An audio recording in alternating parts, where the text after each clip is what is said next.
Welcome back to the Poker Model Hand Breakdown. Today we're going to get into what's called a turn blocker bet. It's a little bit unconventional, but let's walk through the example here.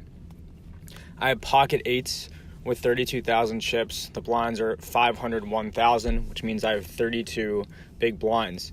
Pocket eights is a call behind hand, which means that if there's one raise in front of me, I will call in the pre-flop situation. If all of the action folds to me, then I would make a min raise to take control of the pot. Let's see how the action plays out as it comes over to me. So we have a raise here from under the gun +2. The player that raised had 50,000 chips, so it was 50 big blinds, now 48, and the action's back on me. So I already had that rule that I would call behind one raise with pocket eights. I would do this with a wide range of hands that we could cover in one of the articles. We cover it. It's like pocket pairs 2 through queens. We have ace jack, ace queen, ace 10, king jack, king queen, and I think that is all of the call behind hands. So I call behind, very simply. So this is kind of how the poker model works. I already know what I'm going to do with this hand. I already see that the action occurred, so I know that I have to make this call here. All right, so the other players in the hand fold, which means that we have a heads-up hand with 2 people in it, and I will be last to act, which is a great position to be in because I get to see what my opponent does before I have to do anything. Now, the flop is king 7-3. Just like before, we're going to qualify our hand as good, bad, or mediocre. Pocket eights is second pair, which is a mediocre hand. So with mediocre hands, we're trying to get to the river and see if we have the best hand at the end. It's not so bad that we just want to win the pot now, and it's not so good that we want to try to build the pot. So let's see what my opponent does here. All right, my opponent checks. So again, with mediocre hands, we're going to make a check here. If my hand was bad, if it was third pair or worse, then I would bet to try to win the pot right now. If my hand was good, like a set or 2 pair, then I would bet to try to get action. But the reason I want to check this hand with pocket eights is because I don't want to make a bet here and then be raised by a hand that I may or may not be winning to. I don't want to be in that position where I'm unsure. So what I'm going to do is I'm going to control the pot, I'm going to see what card comes next, and then I'm going to determine my next move on the turn. All right, the turn is the 6 of clubs, and now my opponent decides to bet 2,200, which is slightly less than half the pot. So we have to remember here that our stack size is really important. I never want to go below the 20 big blind threshold and then fold the hand if possible. So in this case, I don't want to go below 20,000 chips. That's in my mind right now. Don't go below 20,000 chips on this hand. Now, there's a bet coming at me. The 6 is an undercard, but because I checked on the flop, I already knew that when this bet came, if it came at all, I was going to use a turn blocker bet.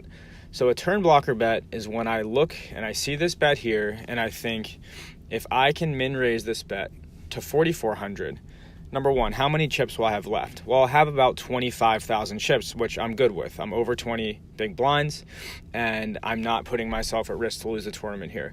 So that's what I do. I raise to 4,400, and what this does is it puts a lot of pressure back on my opponent. Now, he can do one of 3 things, and it's going to really give me the information that I need. If he folds, well, that's great. I won a nice pot. I wasn't really sure if I had a great hand or not, or if it was the best hand, but I still won the pot, which is great. If he raises me back, then I have to have the discipline to know that he probably has my mediocre hand beat, and then I would fold. If he just calls, an even greater thing happens. What happens here is he calls, the river card comes, and let me show you. Let's just see here. All right, so there's that call.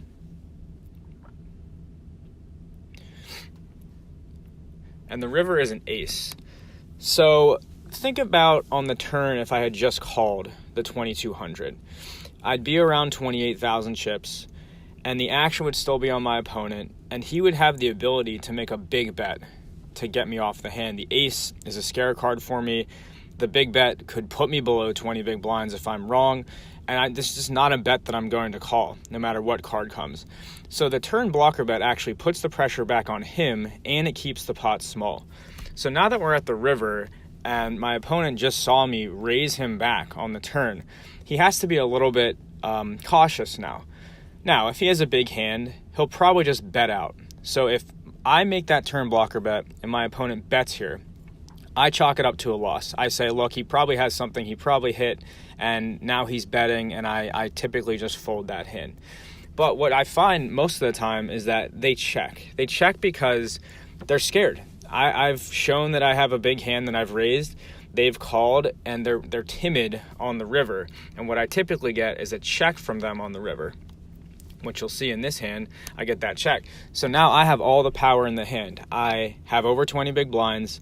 If I check, I get to see what card, I get to see if I won or not, and I'm in no way am I losing on this hand or going to do anything crazy here. So you can see that the turn blocker bet allows me to get this check on the river, keeping myself over 25 big blinds, not having to make any crazy decisions. And when the cards flip over, sure, he could have a king, he could have an ace, but what you see here is he just bet his open-ended straight draw on the turn. So he checked the flop with nothing. He didn't make a continuation bet. I checked behind with my mediocre hand. He picks up an open-ended straight draw and bets it. I slow down the action on the turn. He calls, and then he misses, and it's check. Now, if I hadn't made the turn blocker bet, he might have made a huge bet on the river as a bluff, which would force me to fold. If he did make some weird straight, like a 5 or a 10 somehow on the river, he might still just check, thinking that I'm going to follow through, and then I'm going to check behind. I'm going to lose the hand, but I'm saving a lot of money. So the point here is, the reason we want to check with mediocre hands, we're not quite sure what he has, but we know we have something, and we don't want to get bluffed off. So what we do is we keep our stack over 20 big blinds, we control the pot, and we make it easy on ourselves. Thanks for checking into this article, and we'll see you for the next one on the Poker Model Breakdown.